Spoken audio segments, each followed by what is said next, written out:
राधे राधे प्यारे भक्तों, शाम सदा शिव चैनल में आप सभी का स्वागत है। आज हम आपके लिए लाइकर आए हैं भाग्य का खेल। भाग्य बड़ा है या कर्म। तो आइए सुनते हैं। भाग्य का खेल। एक गांव में पारो नाम का एक गरीब विधवा रहती थी। उसका एक पुत्र था। वह इतना गरीब था, घर में 4 बर्तन भी ढंग से नहीं थे। लड़का भी छोटा था। पारो ने बड़े प्यार से उसका नाम नसीब सिंह रखा, मगर वह इतना बदनसीब था। उसके पैदा होने के कुछ बाद ही वह बीमारी से उसके पिता की मृत्यु हो गई। पारो घर में चौका बर्तन आदि करके उसे पाला करती थी। उसे पक्का विश्वास था कि नसीब सिंह का बड़ा होकर उसके सारे कष्ट दूर कर देगा, उसके बुढ़ापा चैन से गुजरेगा। इसी आस में रात दिन मेहनत करके वह अपने बेटे एक का पालन पोषण करती। नसीब सिंह तो छोटा किंतु समझदार बहुत था। समय और धीरज की उसमें कमी नहीं थी। किसी भी बात की कोई गहराई तक जानने कि उसमें प्रबल उत्साह रहता था।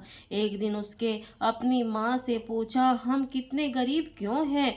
यह सब तो ईश्वर की मर्जी है। बेटे दुखी स्वर से पारो ने कहा, अब सब नसीब की बात है। मगर नसीब शिव का उत्तर पाकर संतुष्ट नहीं हुआ। वह बोला, ईश्वर की ऐसी मर्जी क्यों है? माँ ने कहा, बेटा यह तो ईश्वर ही जाने।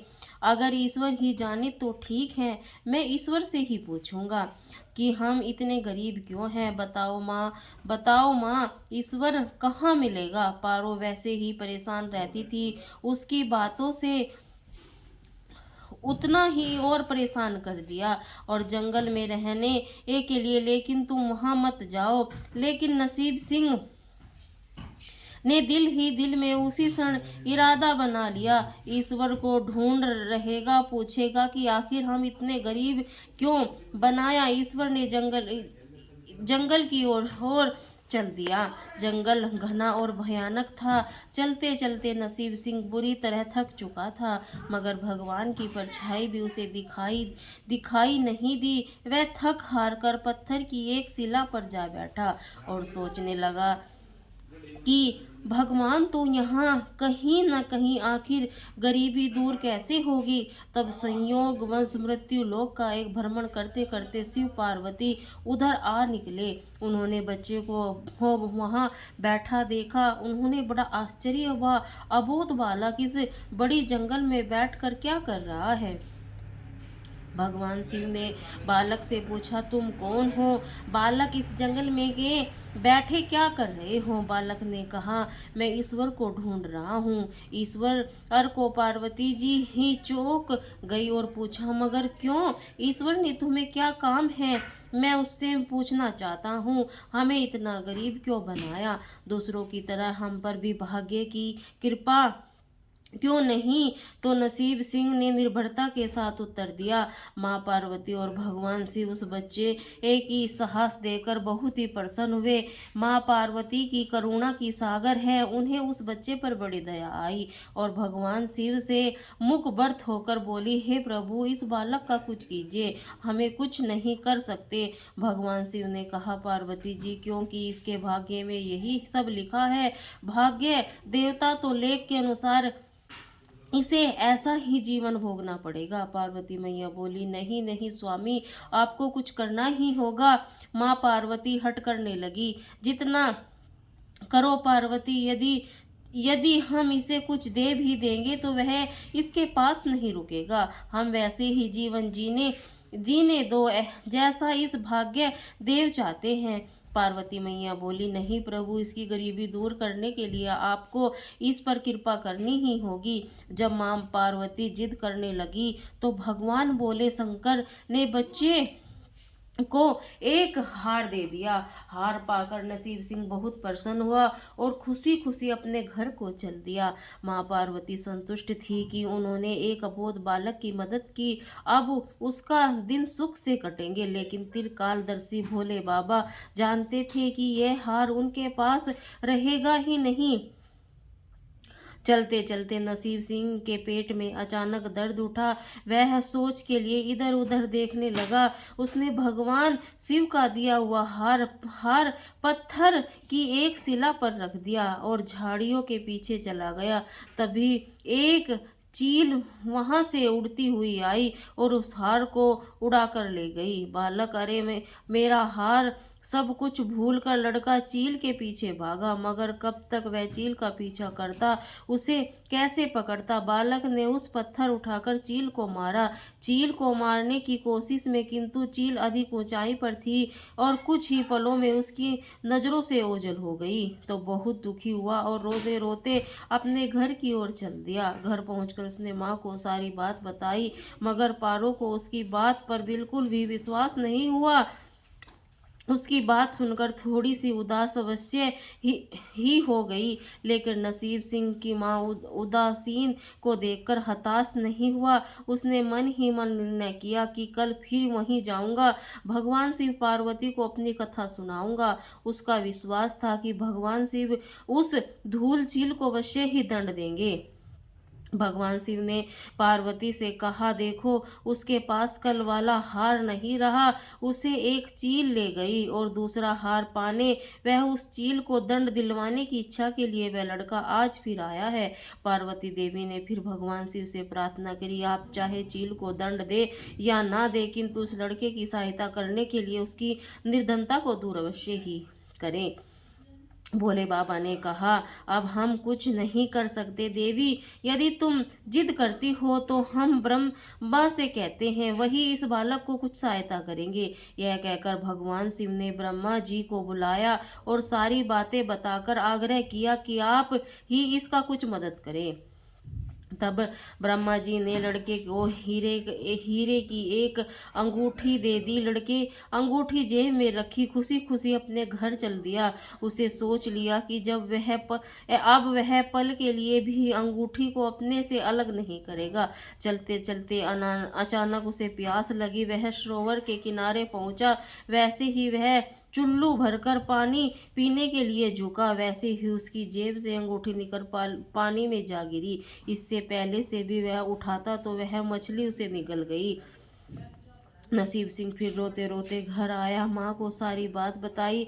बेटा, जब तक भाग्य में नहीं है तब तक कोई भी चीज नहीं रुकती। माँ ने उसे दिलासा देते हुए कहा, जब भाग्य देवता खुश होंगे तो मिट्टी भी सोना बन जाएगी, मगर इस प्रकार किसी के देने से हमारी गरीबी दूर नहीं होगी। उसे समझाकर माँ ने अपने काम में लग गई, मगर नसीब सिंह भी हार मानने वाले में से नहीं था।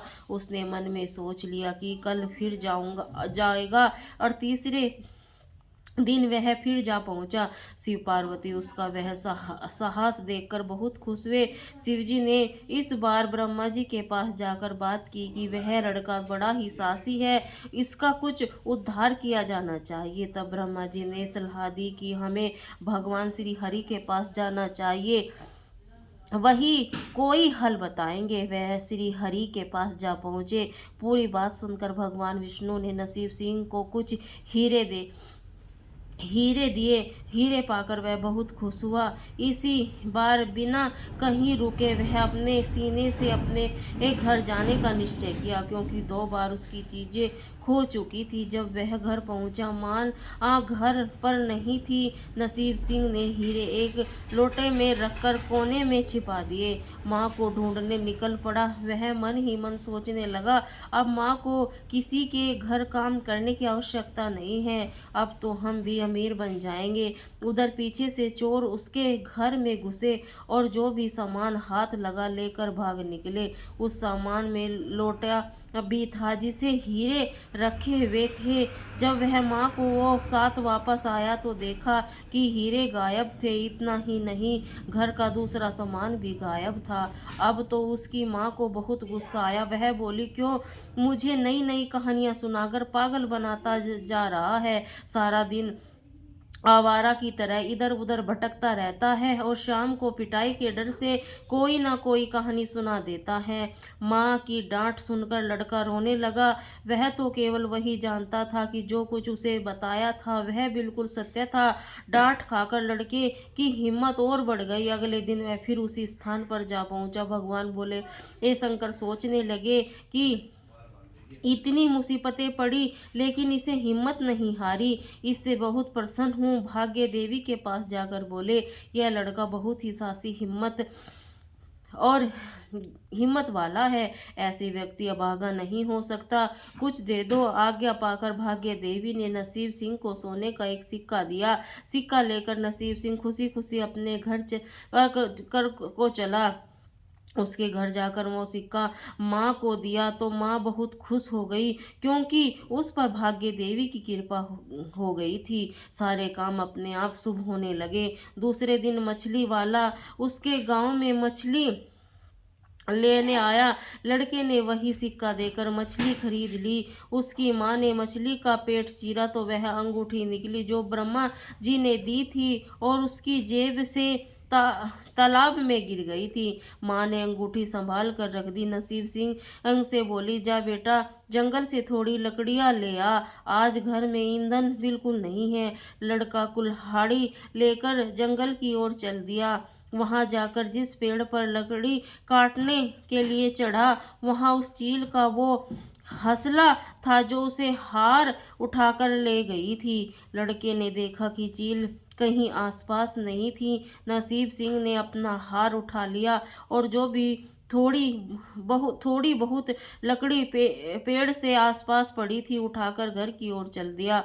माँ हार पाकर बहुत खुश हुई। अब तो देखते ही देखते उसके दिन बदल गए, लेकिन किसी ही चीज का कोई अभाव नहीं रहा।